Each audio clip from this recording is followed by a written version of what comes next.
This is Andreas, and you're listening to Breakdowns for Breakfast. Oh, yeah.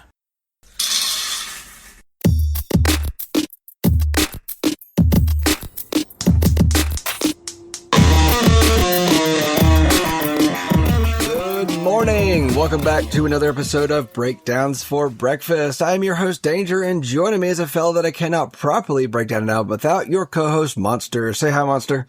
Hi. How's it going? It's fine. How are you? I'm good now.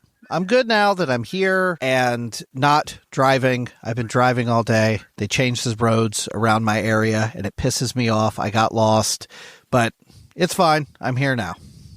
They changed the roads. What do you mean they changed the roads? Like the layout or the roads are made of or what? No. There's still asphalt and whatever else they make roads out of. But no, it's the way I get home from my office. It's totally different now. In order for me to get home, I had to take the 101 to the 202, which connected me to the 303. Yeah, I thought you'd go with the other part. You led me in one direction and then with the other. Anyway, we are continuing the month of duos, Duo Month, and we are here to talk about the album Streets of Gold by 303 that was released June 29th, 2010 in the US and July 19th, 2010 in the UK. I don't know why it was the two, but anyway, in our Duo Month, you decided that you wanted to talk about 303. Why? Why did you want to talk about this album as opposed to, probably the one before this? Because I feel like that probably has more recognition. More people would recognize at least one song off of that one. Right. That's kind of why I didn't want to do that one, because I think if anybody has bought a 303 album, it was that one because of the one or two songs that kind of had some significant radio play. This did have a couple singles that did chart and did get some radio play, but nothing huge. By the way, for people, you can't see us, you just hear us. Watching the life drain from your eyes during that opening joke was wonderful. I wish the whole world could see it. It was like a fine dessert. It was wonderful. Well, you see, you talked about they changed the streets, so I thought you were going to go with the Streets of Gold portion of things, but no, you went with the 303, which was surprising. Oh, my God. I just now realized that. This is not a bit. I had just, holy shit. You said, did they change what the streets are made out of? And it went completely over my head. I set you up for that. God, I blew it. I've never been disappointed in the show, but suddenly I am. So, but back to your question, why did I pick this? Because I think this album is a whole lot of fun. I know that it is silly and stupid and has a lot of shenanigans afoot, but I remember buying it when it came out. I remember really enjoying it back in 2010. I still enjoy it in 2026. It's not perfect. I have some gripes, but generally speaking, this is one of those albums I can put on, sing along to, have fun, kind of in one ear and out the other, but it leaves me mostly in a really good, positive mood. And because it is fun and because it does make me happy, Danger, what do you think about this album? So I made the joke to you before about, because you complain about there's no riffs on albums and whatnot. And I made the joke to you before about how I was going to find an album with no riffs on it. Well, you found that album for me. There's no riffs on this album. Not true. There's a couple. I must have missed them. And I guess the 12-year-old, 13-year-oldness of this album. Okay, yes, it's a party album. This album, all except for 2 tracks, are made for a pool party in the summer. I mean, there's nothing about this that grabbed me. Mm-hmm. I can't say that I wanted to listen to any track on this twice. Yes. I was hoping we were going to fight tonight. I am excited. I am ready to go because this album is so much fun. And you're not wrong. it is very much like a 12, 13-year-old. Like, there's a couple songs on here that have some lyrics that are very juvenile. That's part of 303's thing, and you either connect with it on that level or you find it stupid, and I think both are, acceptable responses. So if the album Want, which was the one before this, was 12, 13-year-old, this is like 21, 22-year-old. Like, it's a little bit older, and you could tell they're trying to do a bit more songwriting and, fine. Okay. But at the same time, the pool party has to end.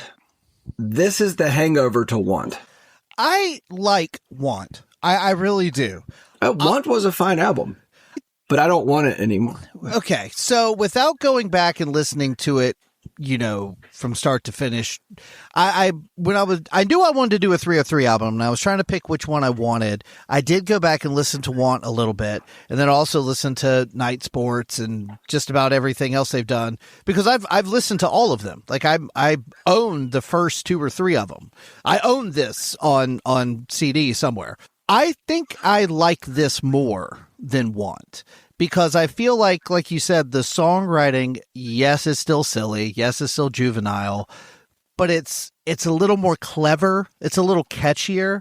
I think they're sort of known for having these little like lines and lyrics that are so, like, for example, off of that song that everybody knows, I love the line about, tell your boyfriend if he has beef that I'm vegetarian and I'm not effing scared of him. You tell your boyfriend if he says he's got beef that I'm a vegetarian and I ain't fucking scared of him.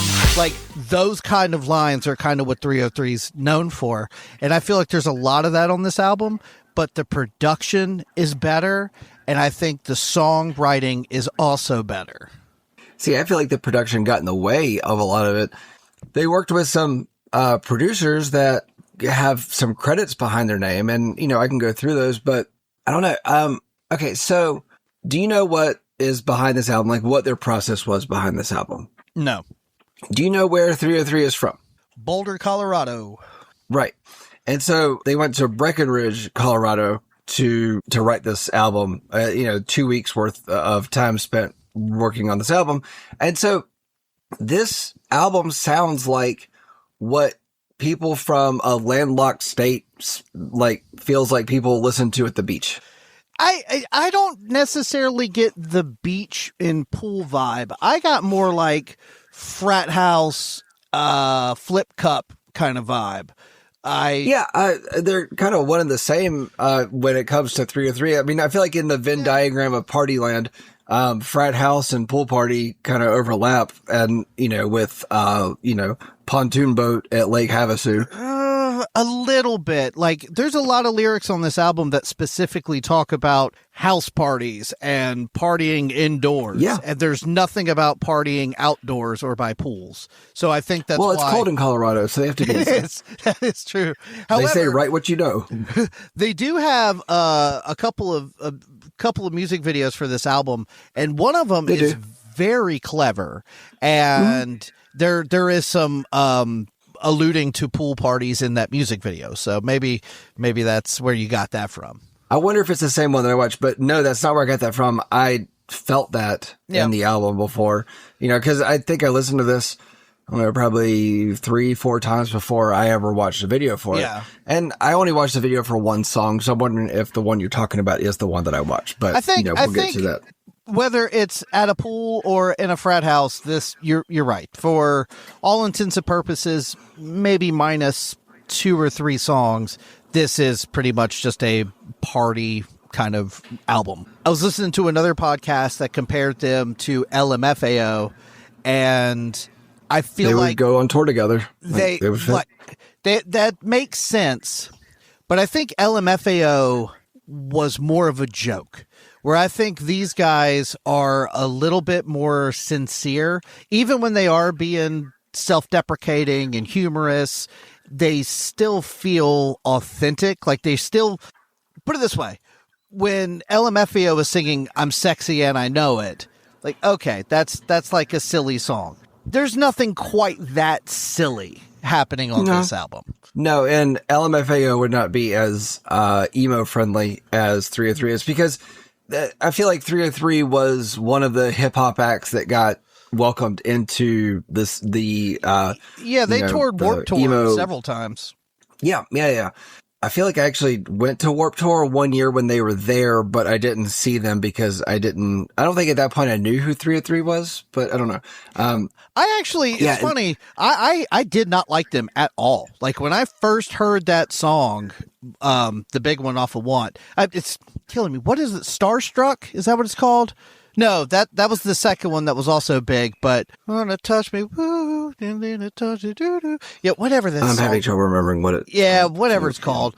I didn't like it at all, and I remember thinking like these two dudes are like obnoxious as hell, and then I don't remember how or why, but Don't Trust Me. She wants to touch me, woo. She wants to love me, woo. Don't Trust Me. That's right. Never trust a hoe. Yeah, I was like, this is dumb. And Helen Keller. Yeah. Yeah. And I was like, this is not working for me. And I don't know if it was Stockholm Syndrome or what, but eventually it started to wear me down and I kind of liked it. And then I ended up with the album somehow and really enjoyed it. And so when this came out, I got it right around the time it came out. And I think the thing about these guys that is sort of, I don't know, I feel like there's a whole lot of swinging for the fences on this album, and clearly it never landed because there's not a song on this album that I think people will remember. Like, No. they're the kind of songs that when they're on, you're having a really good time. If you're like I'm having me, an okay time. yeah. If you're like me, you kind of like are connecting with kind of the groove and you're having fun. It's one of those albums that I don't think to put on. And then when I do, I'm like, oh yeah, I really have fun with this. Up until a certain point, because there is like one section of the album that I'm very much like, kind of take it or leave it. Yeah. So going back to what I said before, I never wanted to listen to a track on this again. And I don't think I ever went to this album and started on like, 3 or 4 things like that, just kind of skipped the first couple, but I never went to it when starting on like track 8 or 9, 10, whatever, like we've talked about in the past. But I don't know. It was almost like every time I went to this, the fatigue set in because, at 40, I don't like to party like this for as long as this album is. I just don't need it. And I mean, I'm not opposed to a good time, but I don't need this good time. I mean, like I had this good time when I was, early 20s. I did it. I don't need to keep doing it. I'm a family man now. Yeah. And I'm an old boring man. Well, and so am I, but I think that's part of the reason I like this so much is because a little bit of a nostalgia thing, but also just kind of like, put it this way. It in no way, shape, or form makes me want to go to a frat house and play flip cup or beer pong or anything like that. I've never wanted to do that. No, exactly. But there is something infectious about the vibes on this album. Like the kids say today, the vibes are immaculate. This just like, there's something about these. No, don't do that. No. There's something about these dudes that is like corny, but also really charming. And I think what I like about them is they have a lot of lyrics, and we'll get into some of the lyrics as we go through the songs, where they talk mad shit about how cool they are. And then the very next line will be about how stupid and drunk and how big of losers they are. And it's like, you usually don't hear both at the same time. And I appreciate that. So it just occurred to me. This is the Stifler of the emo scene. Can you elaborate? Somebody who knows they're not as cool as what they're putting out, and it's like what they put out to the world for everybody to see is just a show, and they're trying to always be the one to bring the party to the table. And I think throughout this album, throughout the songs, you can hear them sort of wrestling with trying to be both of those things. And I think that comes from, like you said, the first couple albums were very much just party, party, party. I don't remember there being a whole lot of introspective kind of stuff.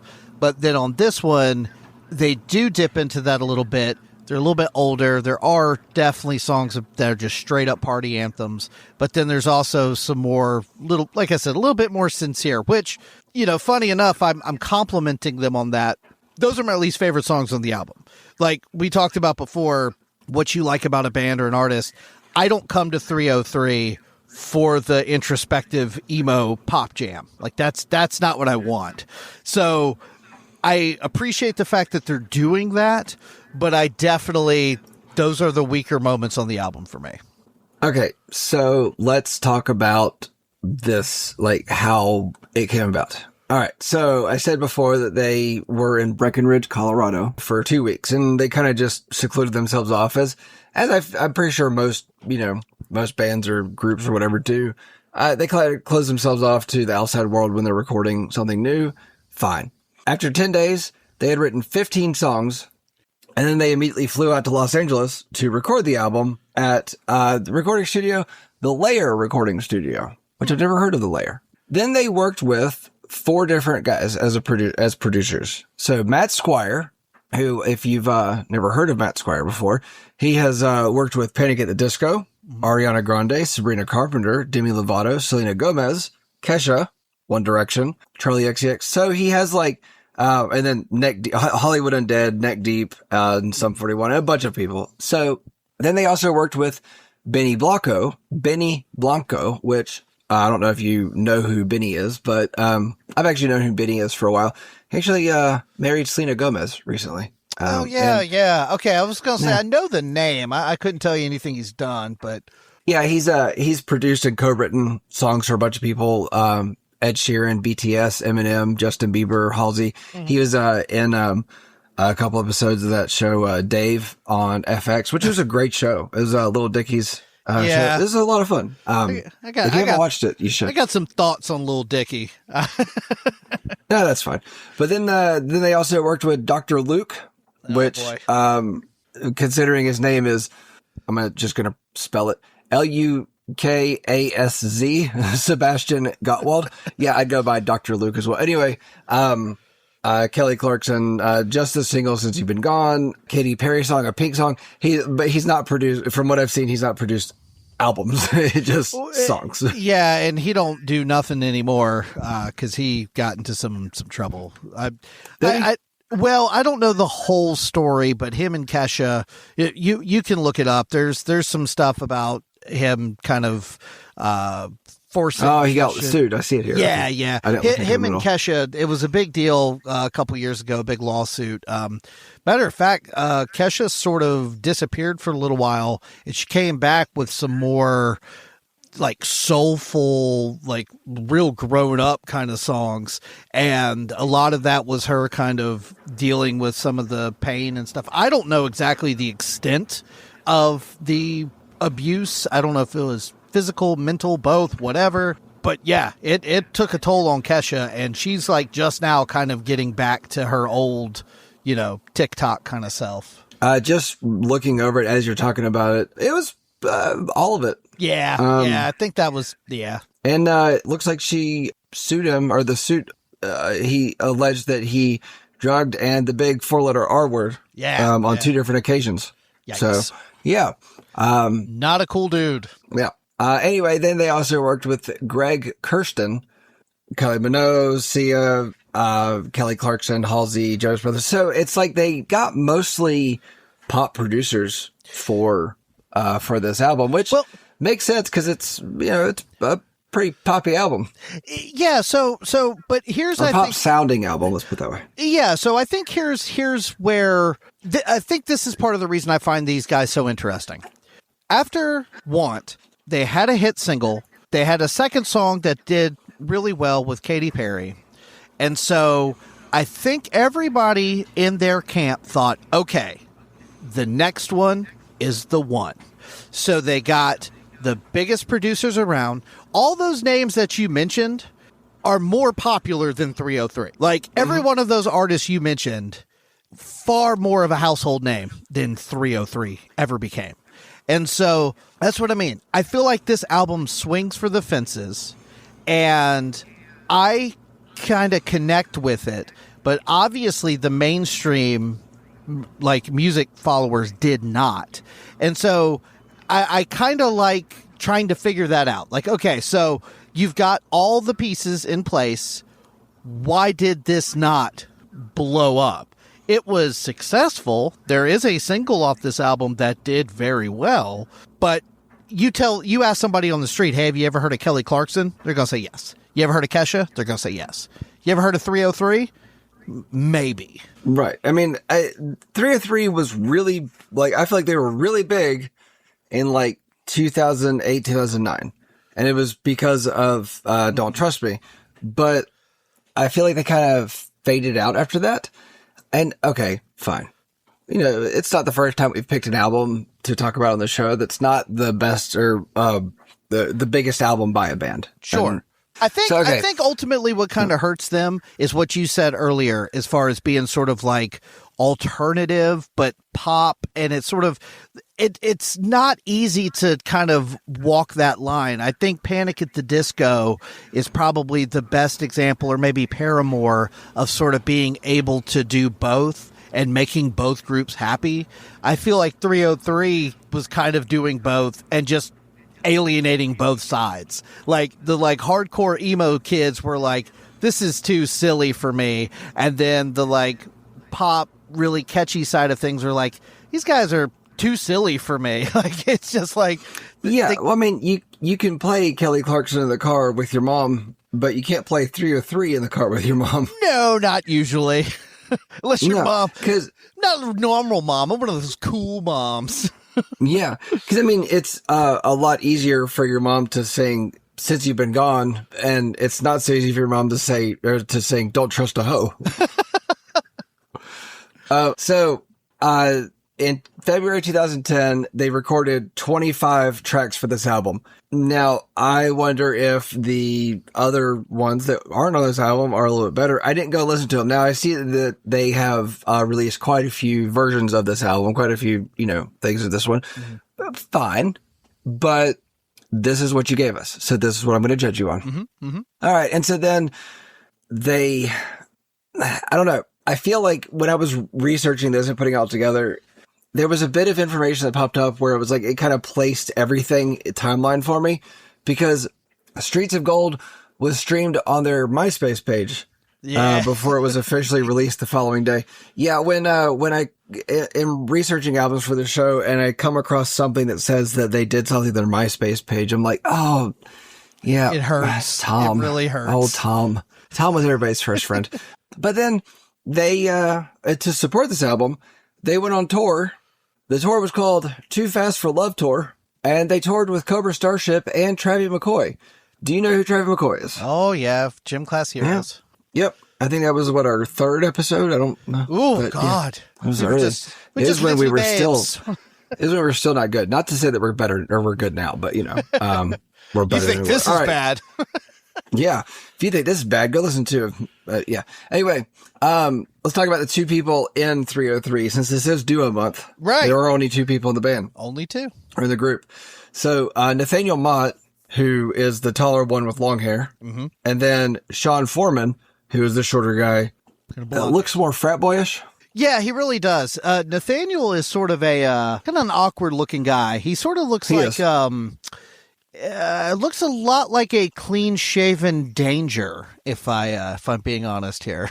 I mean, we're both awkward, sure. Tall and skinny. Yeah, don't trust a hoe.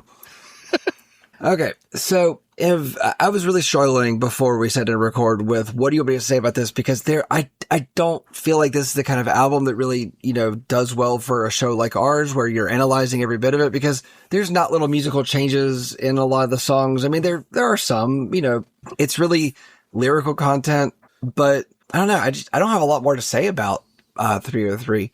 303 is fine for a song or two, but for a whole album, it's a hard one to swallow. I've been listening to this since 2010, so I have some notes.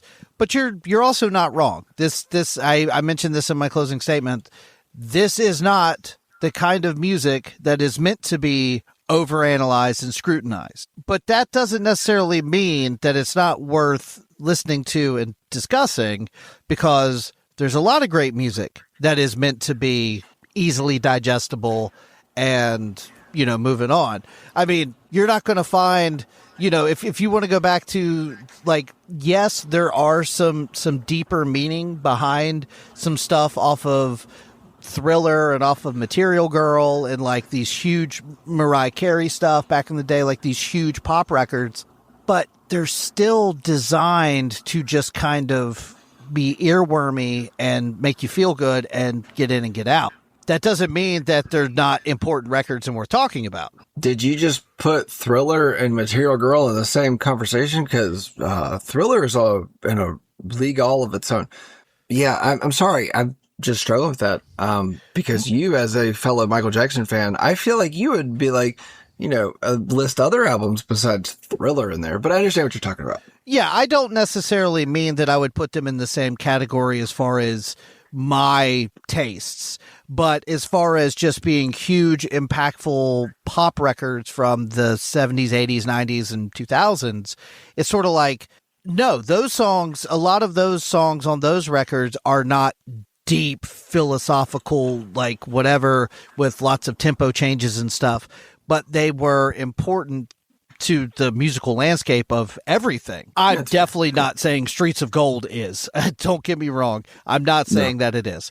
But I do find these guys super interesting because I feel like they do just about everything right, but they've never really become mainstream. So I just thought it would be fun to talk about because I do enjoy this album. I think it's fun, but I also just think their whole situation is really interesting. All right, let's talk about this album. Track 1, Beaumont.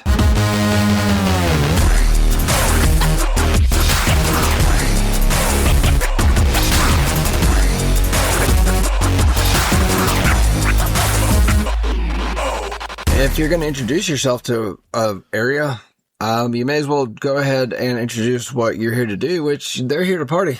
Yep. It's just... we're here to party. They do this on pretty much every record, just a 1 minute instrumental kind of thing.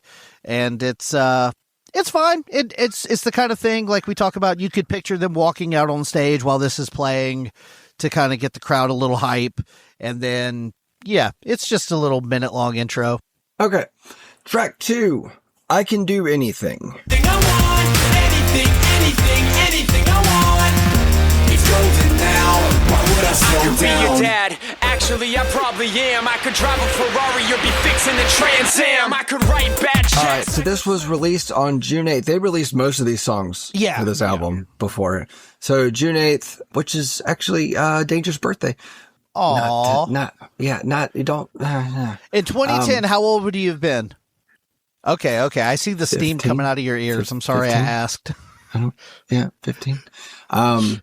They released this to members only of the 3 at 3 website, not on their MySpace page. Ooh, exclusive.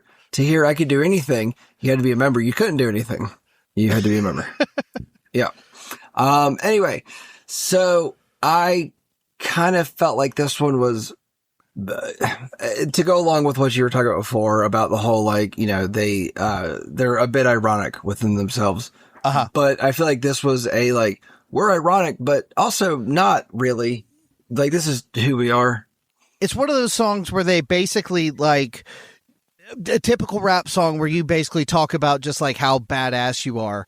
But as you get through the lyrics, it's very, again, a little bit self-deprecating, kind of silly. I think the lyrics on this song are a really good example of their sense of humor.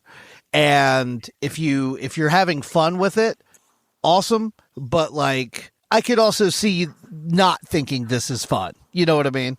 Yeah, I kind of feel like this was I Can Do Anything in a frat house kind of a thing. Like, you see that girl over there? I can do anything. Yeah, like the very first lines of the song are, we can do an album or we can do a viral, spread it like an STD you got back in high school. We can do an album or we can do it viral, spread it like an STD you got back in high school. Like, okay.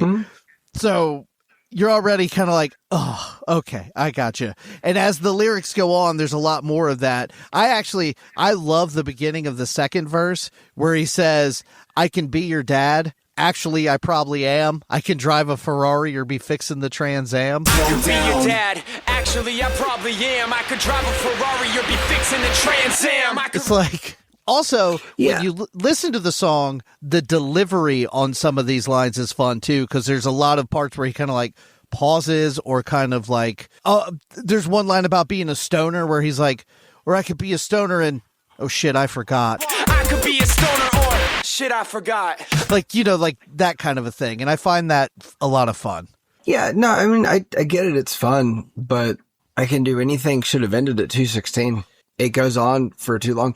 I feel like some of these songs go on for too long. It's like, it would be a lot more fun with shorter length songs. I don't need them to stretch songs out for as long as they do. I mean, this is only 3:10, so it's not a super long song, but I don't know, at a certain point, it's like, okay, you got your joke out. I don't really need this joke anymore. I get it. You're 3-3 and you're here to be dumb. Cool. But I don't know. I feel like the length of these songs kind of works against them in a lot of these cases. Because, anybody that says the same kind of joke over and over again, you don't want to talk to that person anymore because you're tired of hearing the same joke. I don't really agree with that, because it's not like they're, I mean, yeah, I can do anything I want. Like, yeah, that's repetitive. But the verse, I mean, the hook is undeniable. It does get stuck in your head. Anything I want. Anything I want. Anything. yeah, it's hooky. And then the verses they keep things moving. He's got a nice flow. The lyrics are clever. Yeah, none of these songs get over a little bit like 3.5 minutes.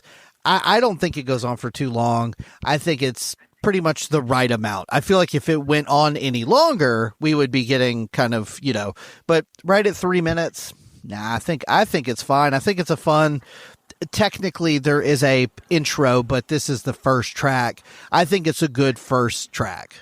It can't go any longer, because if it does, it's going to run into track 3, My First Kiss, featuring Kesha.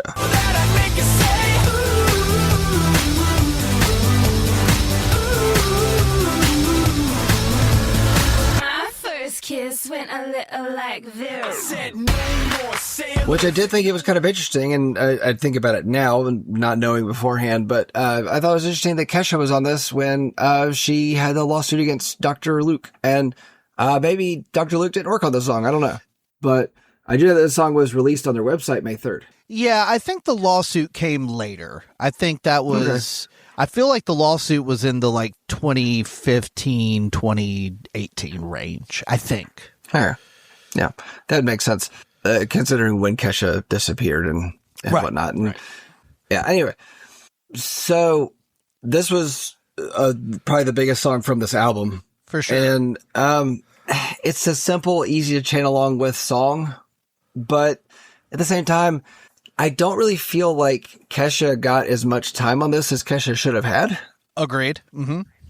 I don't know. I do have a question, because I feel like Kesha's only part really is the whole kissing part of things, and fine. But how does one kiss and twist? My first kiss went a little like this. And twist. And twist. Yeah, that is I think they just mean like when you kind of turn your head when you're kissing. Well, you do that beforehand. Otherwise, you're gonna have a nose war, and that's gonna be weird and awkward. Nobody wants that. No. The song was fine. The chorus is fun. I really like it for what it is, but I do feel like they were banking on this being the hit that was going to, Put them back on top. Yes, because you had, Don't Trust and then Starstruck with Katy Perry. So I think they were shooting for that again. Now we've got Kesha, and it almost works, but I think the two things that really hurt it, that kept it from being, a huge hit, is, like you said, there's not enough Kesha. She probably should have had a verse. And there's no... Instead of just a line in the chorus? Yes, and there's no. Yes, there is a chorus, because the thing where it's she won't ever get enough when she gets a little touch. She won't ever get enough when she gets a little touch. If I had it my way, that I'd make it. But half the chorus or more is just ooh.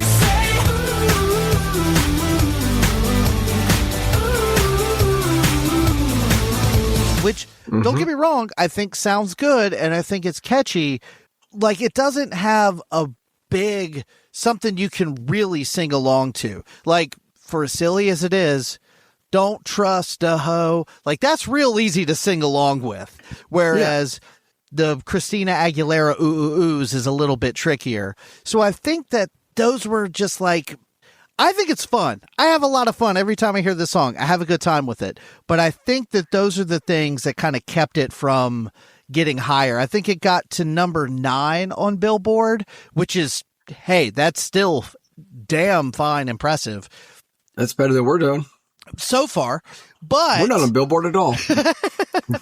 But I think they were expecting this to be like Uptown Funk. You know what I mean? Like, they were expecting this to be a huge, ubiquitous, everybody knows it kind of song, and it just didn't happen that way. I think something else that hurt this one is the kissing sounds as much as they're there. Yes. It is a little weird. It is a little weird. And twist. And twist. And twist. And twist. I feel like to have those in the beginning, fine. It's kind of an intro to your song, but then also, the kissing songs were at different levels, and it's like you couldn't really hear kissing that was there. I mean, like I'm playing it in my car, I couldn't really hear that second one. I was like, we're going to kiss and twist, but you didn't, like, there's just empty sound there. I don't know. Anyway, I do like the ending of this song, the acapella that we get. She won't ever get enough when she gets a little touch. If I had it my way, that I'd make her say. I do wish that there was more of that, because I do think they have a fun acapella there. But also at the same time, if you're going to do an acapella, have Kesha in the acapella. You can't really hear her. Right. And again, especially at this time, Kesha was huge. I totally get putting her on the song. When did her TikTok come out? I believe it came out, I will tell you, as I look it up, it came out in, so 2009. Yeah, I got to it faster than you. Okay, thank you. Because I was noticing that her album Animal came out in 2010, same year this came out, and that had a bunch of hit songs on it too. And she was, that was the album with TikTok. Yeah. But it had Your Love Is My Drug and a couple other big songs that had. Oh, and I forgot they did that song Blah Blah Blah featuring 303. That's right. They did a song on her record too. I forgot about that.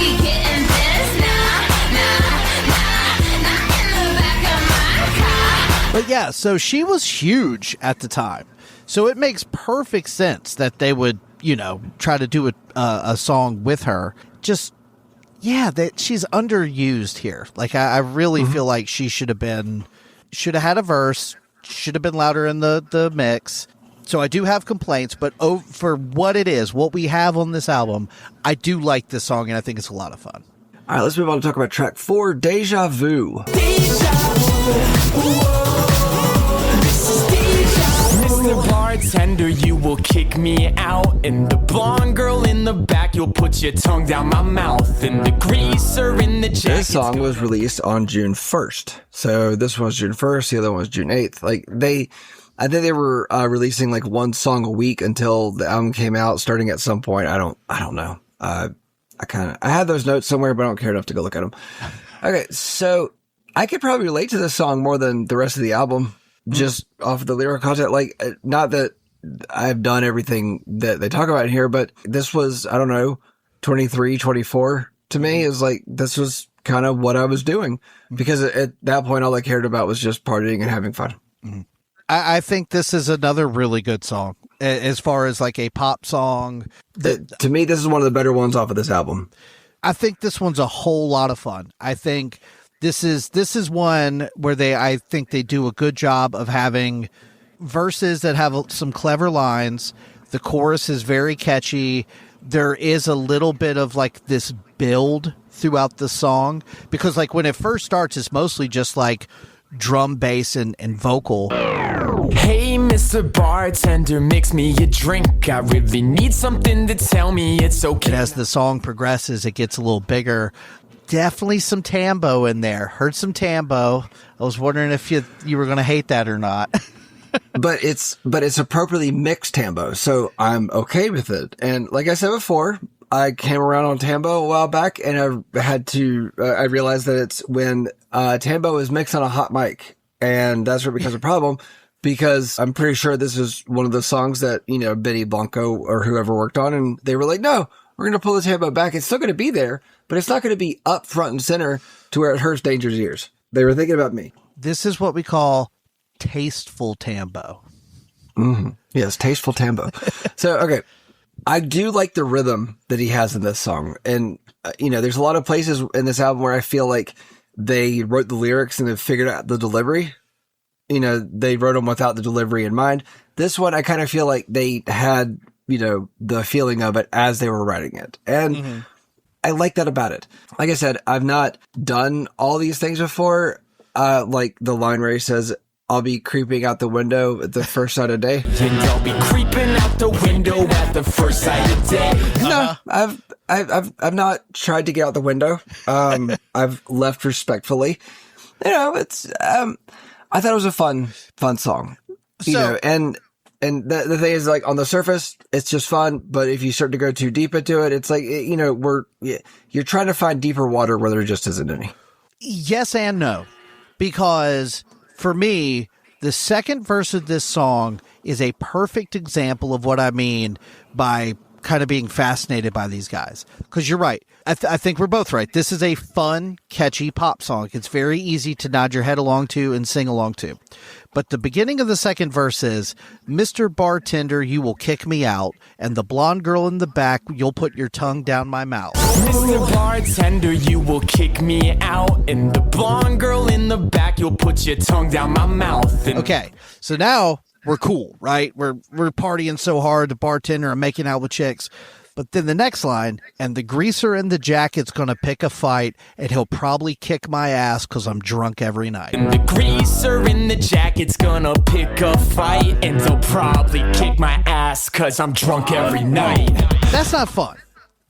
I've got a problem, and I probably need to get help before somebody beats the shit out of me. And then it goes on talking about being arrested, and it's like, so what are we doing here? Is this a fun party anthem, or is this a little bit of a cry for help? And that's what I mean. Like, I feel like this is a little deeper than what you just see on the surface. See, I don't really feel like there's a lot deep to this. Yes, it may be a cry for help, but at the same time, I don't feel like it's a cry for help. I feel like it's a signaling for attention in what may also be needing help. Recognizing that you also may need help, but also you're okay with where you are. Like where he says, officer, tell me the truth. How many times can I get in trouble with you? Officer, tell me the truth. How many times can I get in trouble with you? I feel like he has been in trouble with this cop before. Yep. Which, little side story, when I lived in Charlotte, it seemed like every time I was at a party or really drunk, the same cop was there and never got arrested, but it was always like he'd always be like, hey man, just stop, just cut it out. It'd be like, so that kind of was a, like, how many times can I do this? Like, I feel like we've been here before. And so anyway, so I guess that's, part of where I relate to it and all. Fine. Like, I recognize during that time, it's like I wasn't doing things that were good for me and healthy, but I was having fun. And I kind of feel like that's what this is. It's like he's recognizing, like, it's not the best thing to be doing, but I'm going to enjoy doing it. Yeah, and I think that overall, I'm almost like just trying to like pick at you a little bit about that. I don't think it's supposed to be very deep. I think it is meant to be kind of silly, but it's just one of those things that those are the types of verses and lyrics that make me like these guys. And I think they're the kind of things, especially the like tongue down my mouth, like the way that is worded. I think like, because like there's a line on another song, I don't think it's on this album, where it says, you'll put your Or tongue drinks down my throat, or no, something about like my tongue on your teeth or something like that. To tongues always pressed to your cheeks while my tongue is on the inside of some other girl's teeth. And it's just like, oh, no, who describes making out like that? Like, what is wrong with you? But it's like those little things are very like character moments. Like, I feel like those expressions, saying things that way, is just another piece of like what makes these guys different. all right. So let's move on to talk about track 5. We Are Young. Pride. So fathers, don't let go of your daughters. We take what we want, we don't borrow. Think I found a message in a bottle. This is drink me, drown your sorrows. Broke free. Now, before we go any further, I want to make it clear that we are not talking about the Fun song, Fun Period. No. And because that song came out in 2012. Oh, wow. Which I kind of thought was, interesting. Yeah. I thought it was newer than that. God, we're old. Yes, we are. Another time where you find out something came out a long time ago. Makes you sick. Made my arthritis flare up. It makes my knees hurt just looking at that. But, you know, that song came out in 2012, and Jack Antonoff went on from Fun Period to Taylor Swift and all of her success. So, yeah. Bleachers or something, right? Yeah.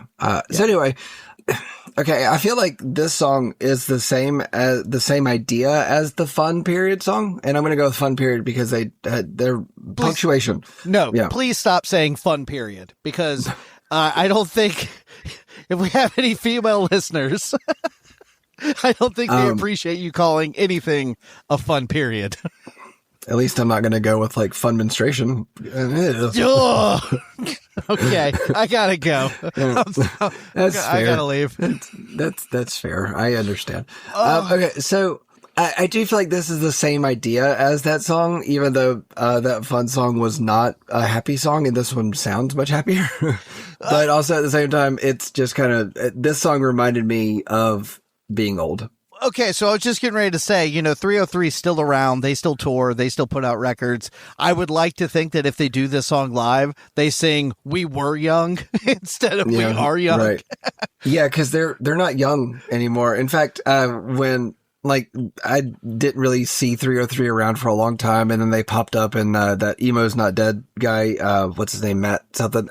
But they popped up in one of his videos, and I was like, oh, they got old. They got old. Yeah. So, dude, we should probably shut the hell up. They were born when we were born. There's like, one of them is 40 and one of them's 42. Yeah. Shit. Okay. Okay. Anyway, let's move past "We Are Young" because now I'm feeling bad. Okay. Well, all I was going to say was this one, there is not a whole lot to say, but I do really like two things. I like that the drums feel like actual drums and not just like programmed dance beat. Dance for the devil, don't be shy. Nothing's gonna stop us, we can't die. Right. And there is some actual like like it. Again, I'm not 100% sure, but it sounds like an actual guitar. So I feel like there are some live instruments being mixed in. And then the vocals and stuff are fine, but there's this one little harmony between 156 and 210 where they're singing "We Are Young," but they're doing this cool little harmonized melody there.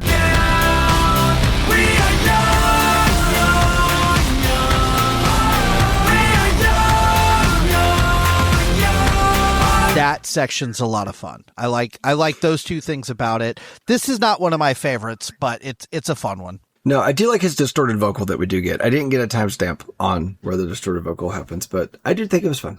This also kind of anthemic. You could see this being like the crowd chanting back "We Are Young" and the whoa whoa whoas and stuff.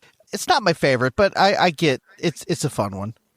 All right, track 6, "Touchin' on My." Out of my mind, with the way you walk, the way you walk, the way you used to be a sign, the way you make me stop,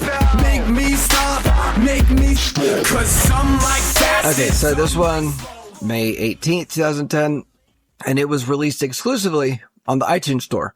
So they were releasing like all these songs for this album, but in all these different places. And I thought that was kind of funny as I was going through this. And it's like, okay, so I just imagine somebody in 2010, like really excited this album's coming out. And then like they hear on their MySpace page, evidently, I don't know, that they're going to be releasing another song. But then the day comes for it and they have to go like, they're like, the song's not here. Where is it? Oh, it's over on iTunes. And what I also thought was interesting is, they did put out a music video for this January 20th, 2011. So the music video way after. So, have you ever heard the song Beep by the Pussycat Dolls? I don't give a keep looking at my, cause it don't mean a thing if you're looking at my, I'ma do my thing while you're playing with you. I'm going to go with no. It's the same joke. It's basically touching on my beeps, and it does kind of the same thing this does. So I put, this is the preppy white boy answer to the Pussycat Dolls song Beep. I love this shit. Like, this is 100% in my wheelhouse. I think this is catchy as hell. It's funny, but not in like a ha ha ha way, but like in a clever way. I'm surprised this didn't, I don't know, maybe if the video would have been a little bit more fun. I don't know if you watched the video, but it's mostly just like them walking around in slow-mo. I think it might be No, like, I didn't watch this one. I think it might be filmed backwards or something. But like, if they would have made like a big party ass music video with this song, do a remix with another pop star like, you know, Kesha, not Kesha, because obviously she's on a different song, but somebody like that. I don't know. I feel like this song could have done something. As it is, I think it's awesome. I mean, I really do. I think this is a great pop song. It's a lot of fun. No, it's a fun song. I do think that if they had the assistance of somebody like a Kesha, or they just put Kesha on this song, you know, instead of the one where they wasted her, I feel like maybe it would have done better. I don't know.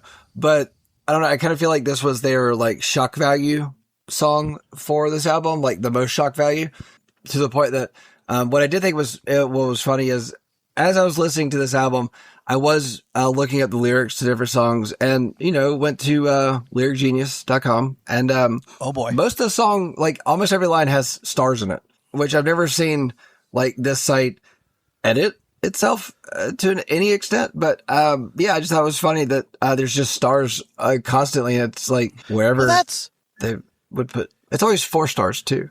Well, that's, I guess the stars represent the beep sound because there is Right. there is no swearing in that song. No. And I kind of imagine this song, like we've talked about with Texas Chainsaw Massacre, there's like no gore in it, but people have it as like the goriest movie ever because it's all in your imagination. Same thing with Halloween and whatnot. And I just feel like with this song, it's just, it makes you think of penis a lot. Well, yeah, I mean, you know, touching on my beep while I'm touching on your beep. Touching on mine while I'm touching on yours. You know Like, it's definitely very suggestive. I don't think you're wrong about the, like, quote unquote shock value because it definitely is, the implications are obvious what they're, you know, saying. But I just think the music works. I think the way that they do the beeps and the way those lyrics are is it does not come across as, maybe it's just me and maybe I'm wrong, but I feel like this could come across as really gross and misogynistic, and I don't think it does. Maybe if I was a woman, I would feel differently. That's totally possible. But to me, this just It's sounds... just because you're a gross and misogynistic person that I don't feel that. Gross, yes. Misogynistic, I don't think so. No, I would say gross, yes, but misogynistic, no. Thank you. No, yeah. Okay, I will give you that. My joke was too harsh on who you are as a person. Anyway, Thanks, I guess. This one, yeah, I don't know. Edit that part out. So no, I don't know. It's a fine song. It's a fun song, but it's just kind of, it's very, again, surface level. There's not much below the surface, you know, except for the surface of the pants. But again, they still managed to be like somewhat witty with their like metaphors and stuff. Like I like the line where he says, "Baby, you could be a sign with the way you make me stop." The way you used to be a sign, the way you make me stop, make me stop. That's kind of fun. Like, to me, those lines are cool. And a lot of rappers, and I hesitate to call these dudes rappers. I mean, I guess they are. Like, what else would you say? But They're hip-hopists. yeah, they're hip-hopists. Nobody's a hip-hopist. That's not a thing. No, I don't know. I was trying to figure it out real quick on the fly, and I was not good on the fly on that one. But no, I probably my favorite song on the album, because I just think it's a lot of fun. And I think it sums up what these guys are all about, trying to be kind of, like you said, a little bit shock value, but also trying to be funny and clever. And I don't know. I think the music's really good, and I kind of think it works on this one. Track 7, House Party. Down my mouth, I might stay up until the AM. Yeah, I think tonight I'm just gonna stay in. 8 o'clock, 10 o'clock, midnight. This one was released April 5th, and it was leaked onto the internet. I don't know. Whenever I see a track or a movie was leaked, it's like, was it really leaked or was it? I don't know. But they released a video for this song April 9th. So I don't think it was leaked, because it was 4 days beforehand that the song was leaked. So anyway, and this was it was creating buzz around this album, was their effort there. And then they met Andrew WK at a party in Memphis, and they decided to do a rock remix of House Party with Andrew WK, and that was released April 16th. I like Andrew WK. Me too. He's fun. Yeah. God, he's how actually did I miss super that? smart. He's I've heard super that. intelligent. Yeah. Check out an interview with him, any interview, and you'll be like, damn, I need to read a book. Yeah. He's just a smart guy. I don't know. Anyway, this song is just a literal description of a party. Yeah. It's literally them saying, we're not going to the clubs. We're going to stay home and party at our house because we can pick our own music and drink for free. Yep. This song, where, touching on my, definitely put penis on the brain. This song does not. It's not offensive. It's, aggressively mediocre. Okay. For the record, if touching on my puts penis on your brain, that's fine. They're touching on lots of things, not just penis. So if that's okay, fair. If that's the thing you're focused on, that says more about you than it does 303. Shut up. But back to this song, I think this is another one that I like and I have a whole lot of fun with, because I really think the lyrics are a lot of fun. In the first verse, he says, Monday, Tuesday, Wednesday, and everybody screams, party. Thursday, Friday, Saturday, everybody screams, party. Monday, Tuesday, Wednesday, party! Thursday, Friday, Saturday, party! And he says, Sunday, better find somebody else so for one day I don't have to clean up after myself. Sunday, better find somebody else so for one day I don't have to clean up after myself. And then during the second verse, they do like kind of a play on that, where they go 8 o'clock, 10 o'clock, midnight, party, 2 o'clock, 4 o'clock, 6 o'clock, party. 8 o'clock, 10 o'clock, midnight, party. 2 o'clock, 4 o'clock, 6 o'clock, party. And then he says, 7 a.m. better get the F out, because there ain't no room to be crashing on my couch. 7 a.m. better get the fuck out, because there ain't no room to be crashing on my couch. No, I did think the lyrics were fun, and I read through them and I was like, yeah, I've lived those weeks before. They're exhausting. Yeah. Completely exhausting. But I understand the not want to clean up after myself, because, essentially you do, when you are partying at your house, it's like you're leaving cans and bottles wherever, and it's fine. I would have liked the song a lot more if we didn't have so much party horn in it. I'm gonna have a house party in my house. I'm gonna pour booze down. Okay. That horn just, I don't know. I honestly, this song was fine outside the horn until the bridge. I think the bridge was the best part. If I know if there's a better place to go, 'cause there ain't no party if it ain't my party. If I know Oh my God, that's so funny because I 100% agree with you on the horn, especially like in 2026. We have heard that same exact horn too many times and we're over it.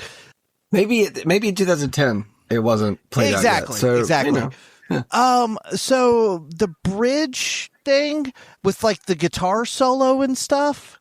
Yeah, the solo at 223.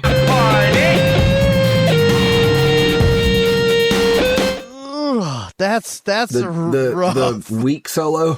Yes. Like I kind of like where the drum sound kind of changes. Like I like how it's sort of it's all like big bombastic production, but then as the song kind of like trails off at the end, you hear like real drums and real guitars kind of come in, which when you said they did a rock remix, I was like, okay, that makes sense because they sort of lean that direction by the end of the song. But that guitar solo, man, Which I did not listen to the rock remix of it. I'm pretty sure I will when I put in the sound clip here.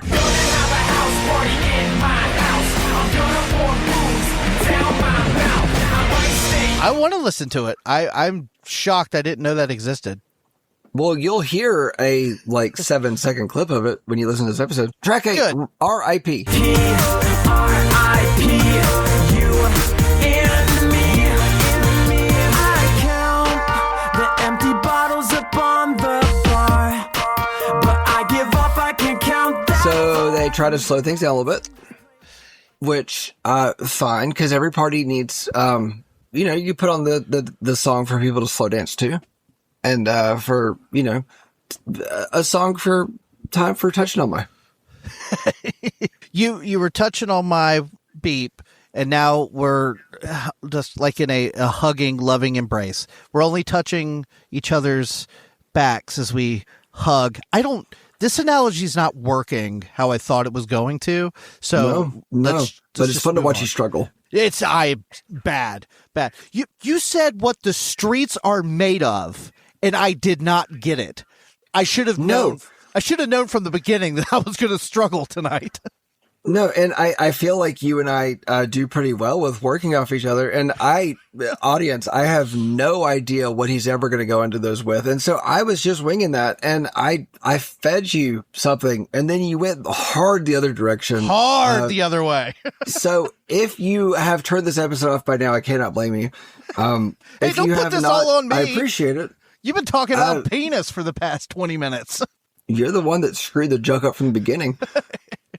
R.I.P. Okay. is fine. It's not one of my favorites, but I get putting a song like this here. And I do like that it, like you said, it kind of slows it down, but it's still upbeat enough that we don't come to like a screeching halt. Yeah, I do like a line in this song. So you can keep the necklace that I gave you. I'll keep the shitty tattoos. So you can keep the necklace that I gave to you. I'll keep the shitty tattoos. I get it. I've never gotten a tattoo of a girl's name or anything, but it's like, yeah, it makes you think of Pete Davidson. Like he's had so many tattoos. He's had them removed and whatnot, and it's just shitty tattoos. I kind of think of like you see it more on women than you do men, but like the flowers and the butterflies and the stuff that you think is like really super cute and fun when you're like 17, 18, 19. And then when you're like 37 with 2-3 kids and you're like, oh, God, this ladybug just does not look as cool as I remember it. No, I mean, when you get it when you're like 16, 17, 18, it's a ladybug. But then when you're like, I don't know, 40, 50, it's a beetle. And yeah, It's a scarab beetle from Egypt. yeah, it's a dung beetle. So I'm not going to call this person a friend. We'll say a friend of a friend. She actually had the 311 logo as a tramp stamp.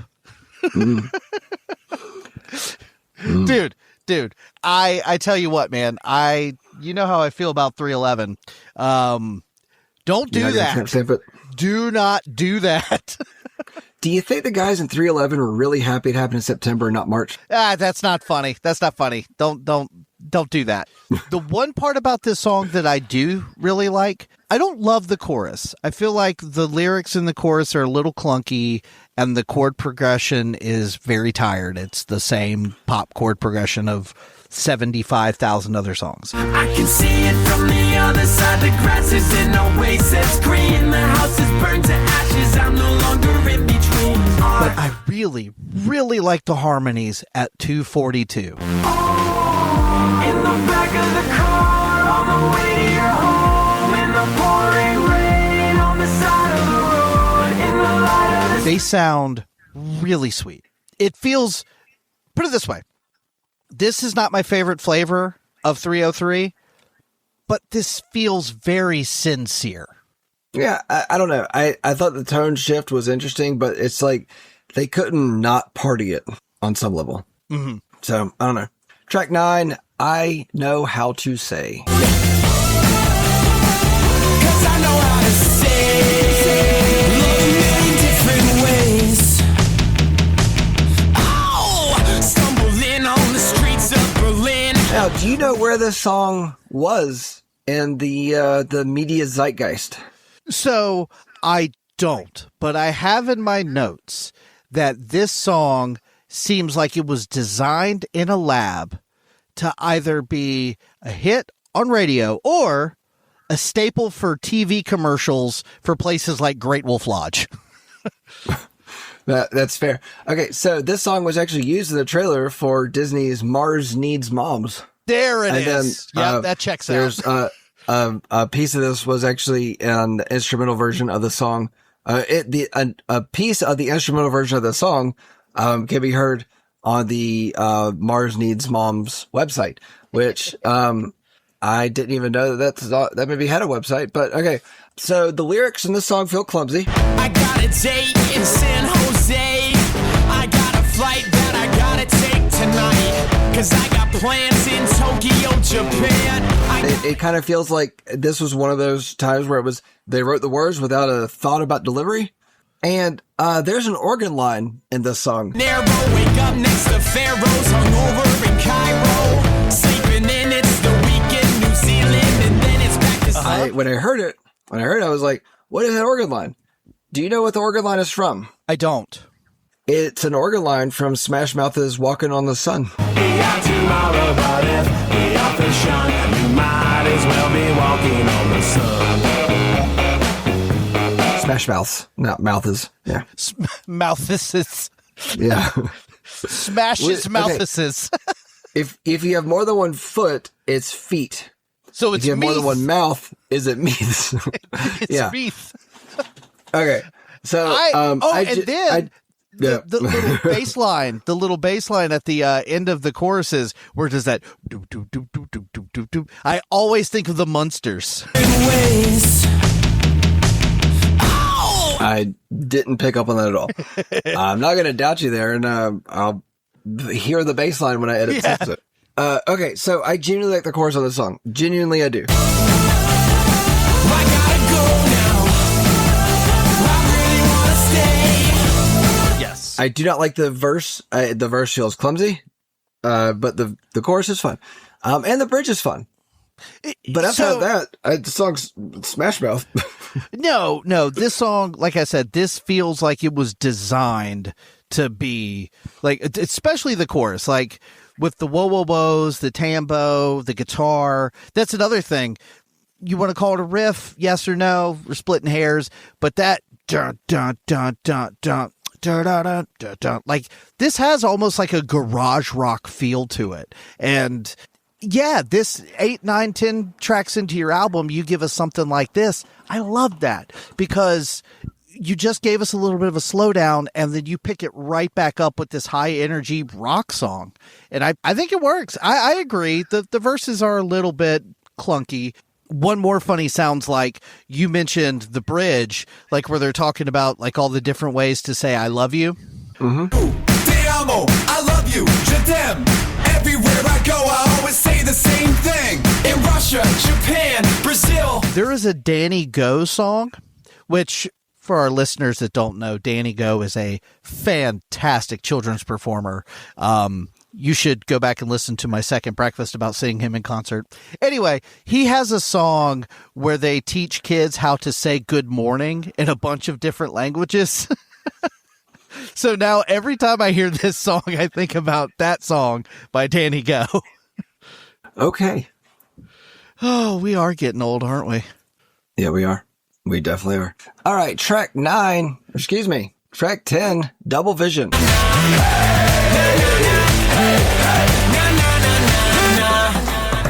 do this outside. Shut down the whole block.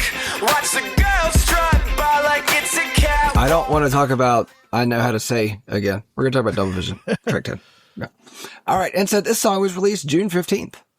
Moses' album was out before the album, but in different places. And I don't have how this one was released. I like to think it was MySpace. I like to think that Tom had some influence there. Kind of little ahead of its time though, because of like that's sort of what bands do now. They kind of release songs, leading up to then they just like, oh, here it is, all in one place. Yeah. And I appreciate that they were doing it in different places. I think that was a fun detail to this, but also I do want to add real quick. If you're listening to this episode and you don't know what I mean when I say Tom in MySpace, Tom was your first friend. And if you don't know what I mean by Tom, that means you're probably too young and you should go to bed. Anyway. Oh, Tom. So, this song could also just be called Drunk. That would be a fun name for. I'm sure 303 has a song called Drunk. They have to, right? Yeah. I don't know. This feels like the Deja Vu sequel. Yeah, for sure. I don't know if we have a story arc. This is closing out the being drunk of that started at some point earlier in the album. I don't know. I don't know. It's catchy, but this one doesn't stick with you. I kind of disagree. I think this is another one of those that's really catchy and really fun. It's a pool party chorus. 'Cause there's so many fine women that my head is spinning and I've lost all feeling every. Huge pool party chorus. I pushed back a little bit on the pool thing, but this song for sure. This is the one that I said, especially if you've seen the music video, because there is. This is the video that I did see. So I listened to this quite a few times before the video. So yeah. I was going to say, if you're going to watch a video from this album, watch this one because it's really clever what they do. It's basically shot as if it is a website that you're scrolling through and everybody's like laying down. But it's not framed like they're laying down. Right. It looks Right, like yeah. they're like doing things as if they were standing up, but they're not. So it's kind of fun. Like one of the guys is like performing in front of a crowd that's just on a Yes. picture behind him. And he ends it with, with a jump, which really just him still laying down. Right. it's a Just lot pulls easier his to legs maneuver up that or way. whatever. Yeah. And I mean, it's a fun thing, but one of those things where I watched the video and thought, oh, that looks like fun, but that would hurt my back. Yeah, I can't. We've reached a point in our lives where if we stand too long, we hurt. If we lay down the wrong way, we also hurt. Yeah. Yeah. So I don't know. This one, it was a catchy pool party song. But to your point, there is no. Yeah, I mean, there is no big revelation. The song is very simple. It is very earwormy. It's very catchy. Again, you can hear some guitars and tambourine. Like there's some live instruments mixed in with the beepy boopy stuff, which I think gives it a cool vibe. Yeah, I mean, I could see people saying they love this song and they have a lot of fun with it, but I can't imagine anybody's going to be like, Double Vision by 303 is my favorite song. Yeah, and I don't feel like Double Vision is going to be still on people's playlists in 30 years. Yeah, it's very of its time. It's a very, like when I think of pop songs that are just party anthems that you can just sort of like enjoy and you want to come back to, I think of something like we brought up LMFAO earlier, but like Party Rockin'. Like, I mean, that's kind of an all-timer. I mentioned Bruno Mars, Uptown Funk. Like, those are kind of all-timers. This is more like, yeah, it's fun when it's on, but when it's over, you kind of don't think about it. Yeah, but Uptown Funk has got a horn section. Yeah, I mean, it's definitely, that whole era of Bruno Mars has this sort of like timeless feel about it that's, kind of its own thing. But this feels like 2010, you know. All right, track 11, I'm Not the One.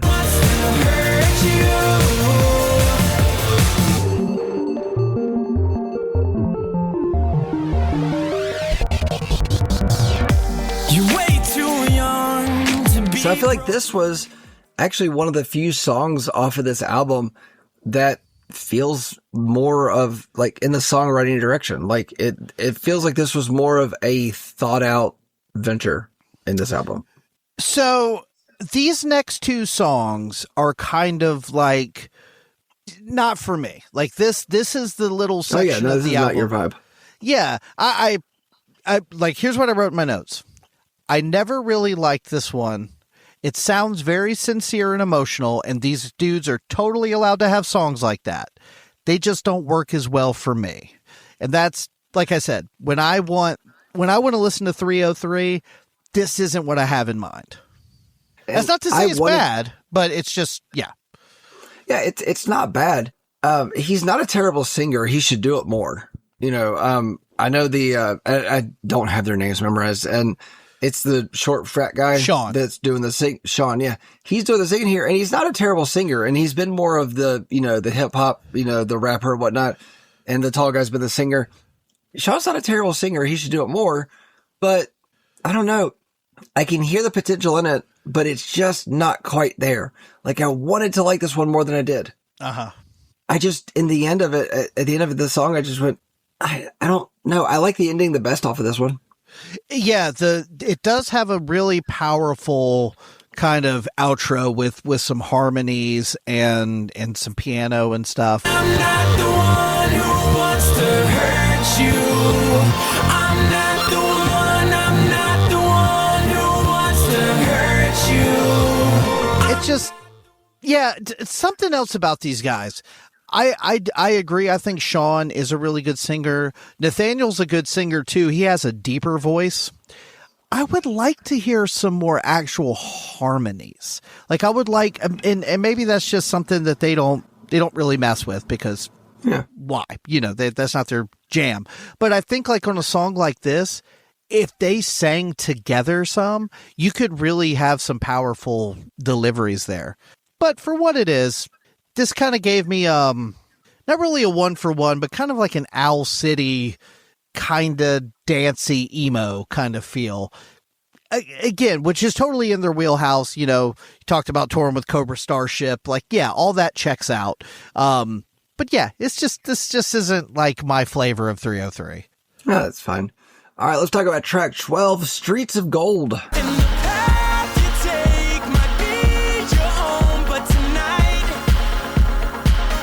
Walk on streets of gold. Walk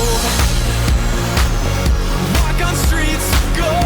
And the title track. And you could tell on this one, they're trying to shoot for the stars. They're trying to shoot for something bigger. Yeah. And it's not bad. It just feels flat. It's one of those songs that I have to remember that it gets better because the way it starts, I hate the way it starts. You could say it all, and I could bite my tongue, 'cause it would take all week to tell you where I don't love the way it starts, but it's like from the beginning of the song, I feel like the song wanted to be better than it was. Like the first things you hear are this like wobbly synth. Like it's not just like a straight note. It's like, and then his voice, I like Nathaniel's voice, but it's very low and it comes in. He's like, you could say what you want. It's like, like all of this sounds uncomfortable. I don't like it when you do that in my ears. Like, it just, no, don't do that. Why? I quit. I didn't know I could do this. I'm going to do the rest of the show like this. Oh God. Why do I tell you that I don't like things? My next second breakfast. Hi, this is Monster. Yeah, nope. Not gonna. This episode's been offensive enough. I don't need to tell you what you sound like. Yeah, So, no, okay. don't. So I get why you say you like it as it goes on, because I feel like at 133, it becomes much more of a party song.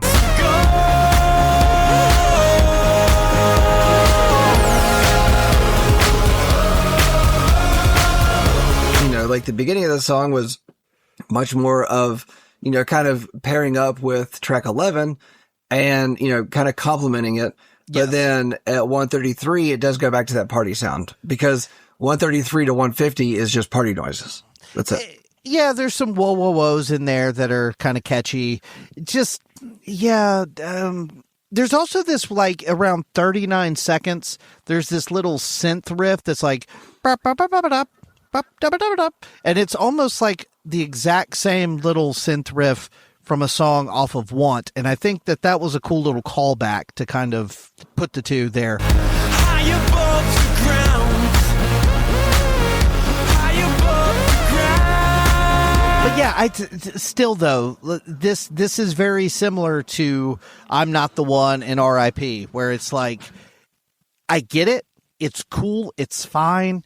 But it's just not... I do like the part you said where it picks up a little bit more, but still not really like it doesn't do much for me. Honestly, when I listen just to not this, your thing. No, when I listen to this album, like if I'm in the mood for this album, I actually skip those two. No, that's fair. Let's move on to talk about track 13, See You Go.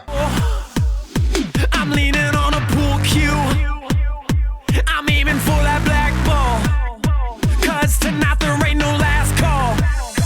Pour me a picture of the cheap stuff. So, I gotta say, most albums that we listen to, that we talk about on the show, 10, 11, 12 tracks, like this was 14. And yes, I know that intro is really short and I saw that at the beginning of it, but it's like at 13, it's like, okay, the fatigue has definitely set in for me because, we were a party vibe this whole time. And then it's like, it brought it down to a minute to 133, the last song. And then we started to go party again. And it's like, I'm partied out. Yeah. So again, like what I just said, if you skip those two songs and you just go from Double Vision to this, and then you end with the last song, I think you have a very solid little run of songs that you end the album on a high note. But because you have those two slowdowns right there in between, that's why I skip them. Because I feel like you're absolutely right. There is a little bit of a fatigue setting in. And so I try to avoid that when I listen to this for fun. Because I think this is one of the better songs on the album, honestly. No, I get why you would say that because, like I said, 133, it returns to the party, and this goes back to the party formula from beginning to end. Mm-hmm. And it's fine. I don't know. The song moves, but also sitting here right now, I cannot tell you what the song sounds like. I do not remember the song. It's forgettable. Yeah. It's similar to some of the other songs. It is very cool when it's on, but it's not something that when it's over, you think, God, I can't wait to hear that again. I do think it has a killer intro. It really like jumps straight in and kind of hooks you. She stopped me in the doorway. She kissed me on the lips. It has this intensity that some of the other songs don't have. Great chorus. Again, we got a mix of like live instruments with some of the digital stuff.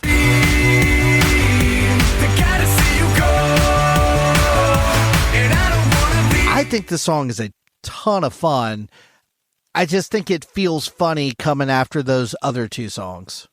I can tell you that I do not remember what the song sounds like, but I will tell you in my notes, I have this song is just all party rock. And that's fine if that's what they're going for. Yeah. I do remember looking at the lyrics of the song and thinking most lines in the verses just repeat themselves. I don't know if they were doing that for the party sake of things and having both of them having parts and things, but I don't know. Well, the lyrics on See You Go are very reminiscent of Deja Vu, where he's kind of talking about like just being drunk at a bar and partying and, like the lines in the second verse where he says, now I'm seeing double. I'm leaning on a pool cue. I'm aiming for that black ball because tonight there ain't no last call. Oh, now I'm seeing double. I'm leaning on a pool cue. I'm aiming for that pour me a picture of the cheap stuff to chase the taste of these cheap shots. Pour me a picture of the cheap stuff, of the cheap stuff, to chase the taste of these cheap shots, of these cheap shots. Like it's the same, you know, we're just kind of retreading all of that. And then it kind of crescendos with a part about like meeting a girl and taking her home and all that. But just musically, I think it's just really revved up and yeah, I think it's one of the better ones as far as like music. Lyrically, it's kind of, you know, stuff we've already treaded through, but musically, I think it's really good. So story-wise, this is closing out the Deja Vu story arc. Yeah, it really kind of is. Yeah. Huh? Okay. Well, let's close out this album and talk about track 14, Love 2012.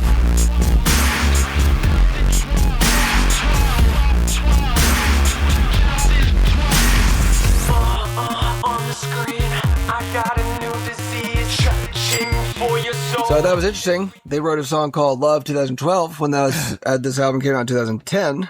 But I don't know. I kind of feel like the song tries to be futuristic and playful and whatnot, but it just sounds dated and like they're trying a little too hard. Okay. So doing to go back in my notes here. I do like the 8-bit sounds that open the song. Uh-huh.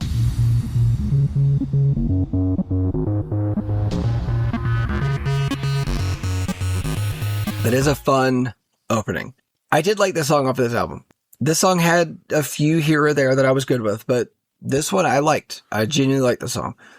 But I do also feel like this one goes on for a bit too long. But at the same time, I feel like it should have closed out around 1:46 to 2 minutes, like somewhere in that range. But then we come back with what I could only say was factory hammering sounds, because it does take on that sound at a certain point.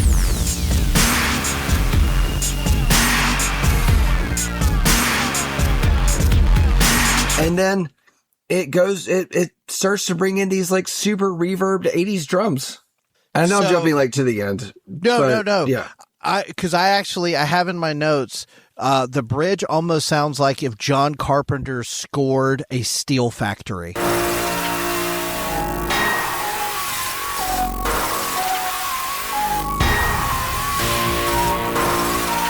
Because you're exactly right. You hear these like hammering, like industrial sounds. It doesn't sound like industrial music. It sounds like an industrial factory. But there's this weird 80s synth line on top that reminded me of like John Carpenter's like The Thing or The Fog or something. So I said that the bridge sounds like if John Carpenter wrote a Phil Collins album. Oh, we've been doing this I don't know. shit too long. And it's really weird because it's got this like droning sound like it's building to something, and I don't hate it. But it's also, I remember listening to it going, why are we building to something now? But then, I don't know, it should have ended at 3:12. Those ending sounds were not needed on this track.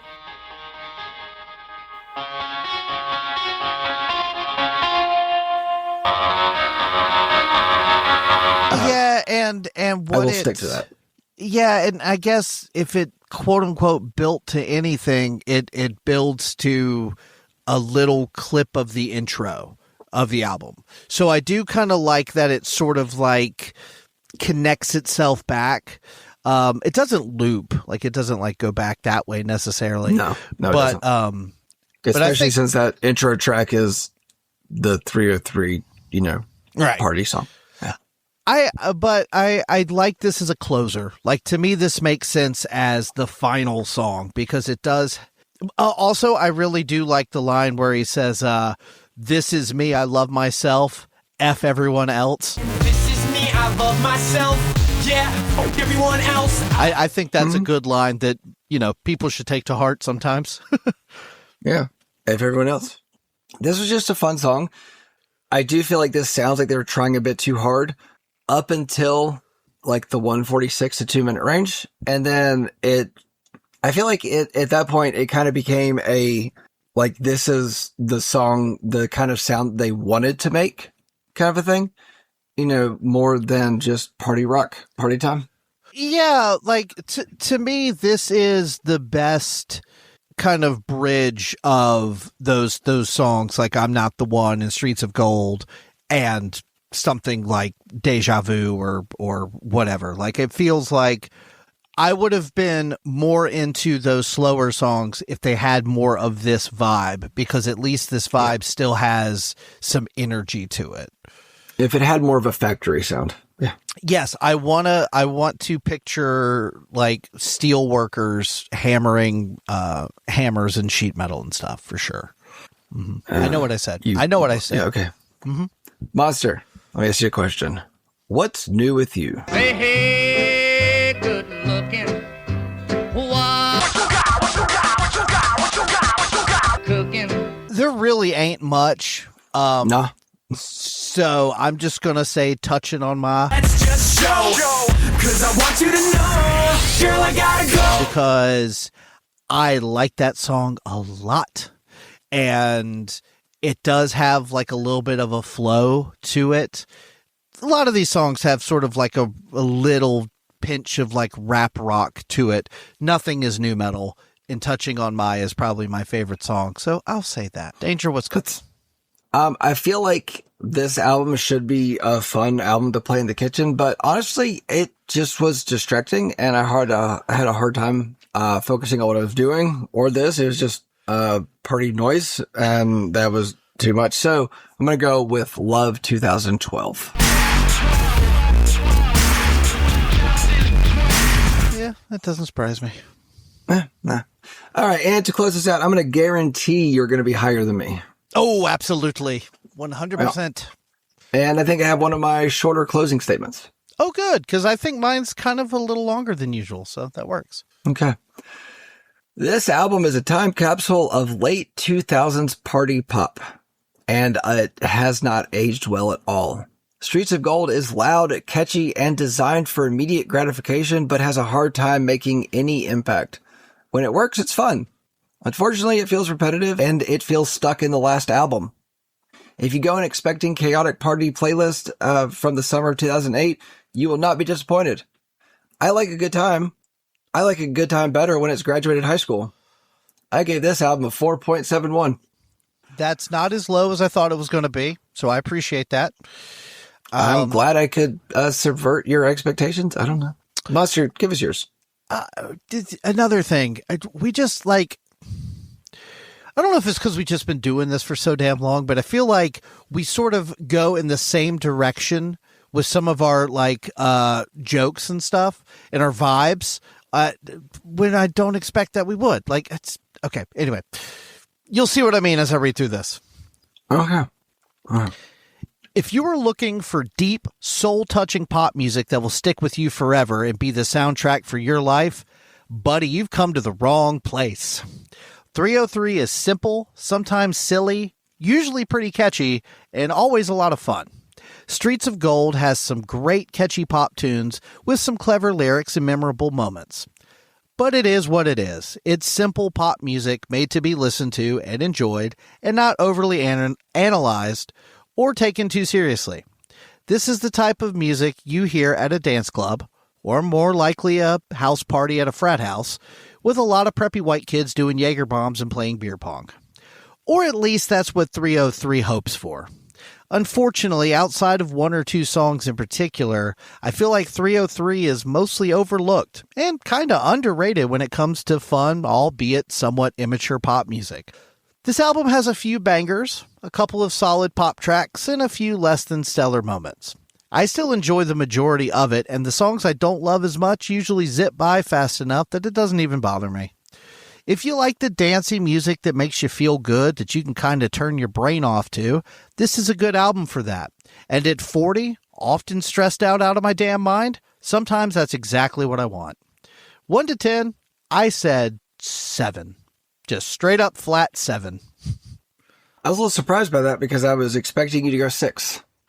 I was... 6 something. So, yeah, I kind of was too. And I thought about it and was like, there's like 2 songs on this album that I don't like very much. But like I said, listening to it for, like I said, there's 2 songs that I oftentimes skip over whenever I'm just listening to it for fun.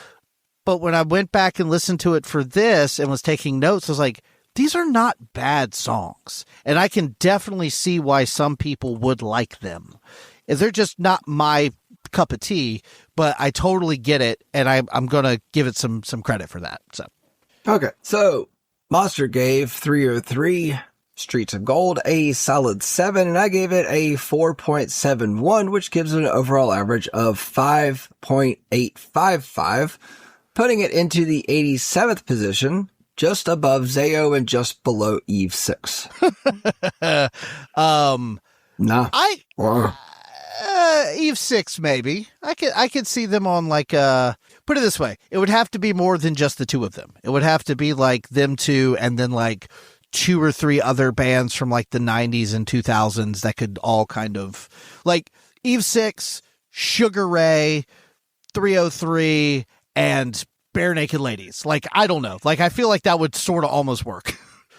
So you're talking about a last gasp tour, like bands that would have never toured together in their prime, and now they're doing it just to stay alive. Well, you know what's funny is like, so obviously this sounds like what it sounds like, but they were on Warped Tour. They played with like emo bands and stuff like that.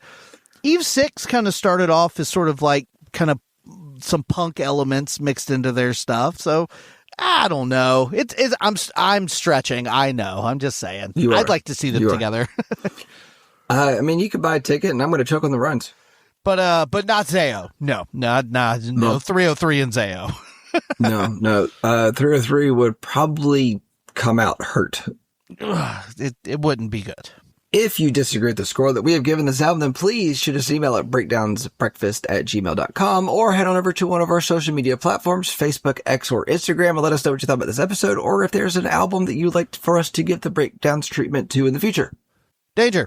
How does a Colorado rancher count their cows? How? With a calculator, because the stakes have never been higher.